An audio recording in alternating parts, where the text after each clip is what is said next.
I did not want to die in an ice storm on I-80 after surviving the rest of my tour of duty.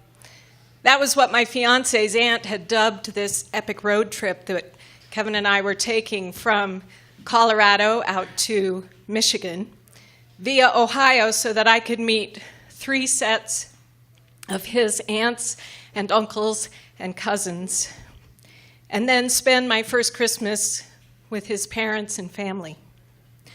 I had been on my very best behavior, remembered not to swear, had only messed up one cousin's name, and on Christmas I was welcomed with gifts, including a giant pair of snow boots from LL Bean and a delicate glass pendant full of bubble stuff. The boots were a gift from my future father-in-law, who kept asking when I tried them on if I was sure I wanted something that big and bulky. And I told him I did because I often got cold feet. And I didn't mean it as a metaphor, but I think he took it that way because he was extra nice to me after that. And the bubble pendant came from Kevin's grandmother, and I treasured it because it reminded me of her sense of humor.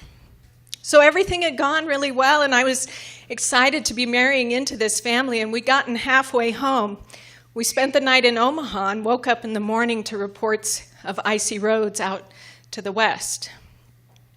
The temperature had dropped to about 10 degrees, and the little Dodge Colt that Kevin had, it couldn't keep up. Couldn't keep the windshield clear, much less warm up my feet. But I took the first shift driving. We got out onto I-80, and I felt like 35 was about the top speed that felt safe. So we're going along, and my feet are cold, even though I'm wearing my father-in-law boots. But we're doing okay, and then all of a sudden, out of nowhere, this asshole comes flying past us, going about 60, 65 miles an hour. Spins out right in front of us into our lane. Now he's going sideways in front of us in our lane.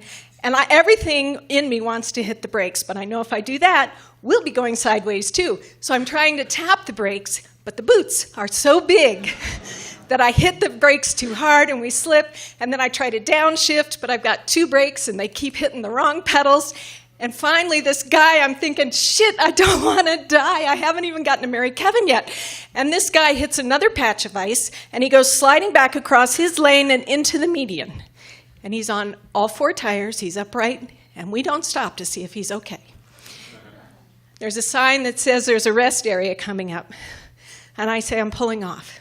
So we pull off, I'm sitting there shaking. And Kevin says, we're coming up to Lincoln. I could buy you a plane ticket.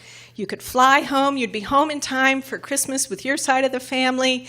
You wouldn't have to put up with the cold car and the cold feet and the icy roads and the assholes driving too fast.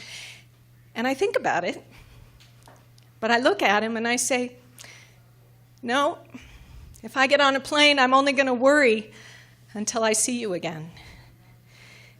And if I'm with you, then I know we're okay. But I am going to let you drive. So he gets behind the wheel. We get back on I-80. He's going about 40 because he's a lot more daring than I am. And we're going along. And sure enough, I'm just starting to relax when this same asshole comes flying past us, slides across the lane in front of us, and off to the side of the road. Yeah, that's what we said. And Kevin says, I'm going to owe you about 30 trips to Fort Collins for this.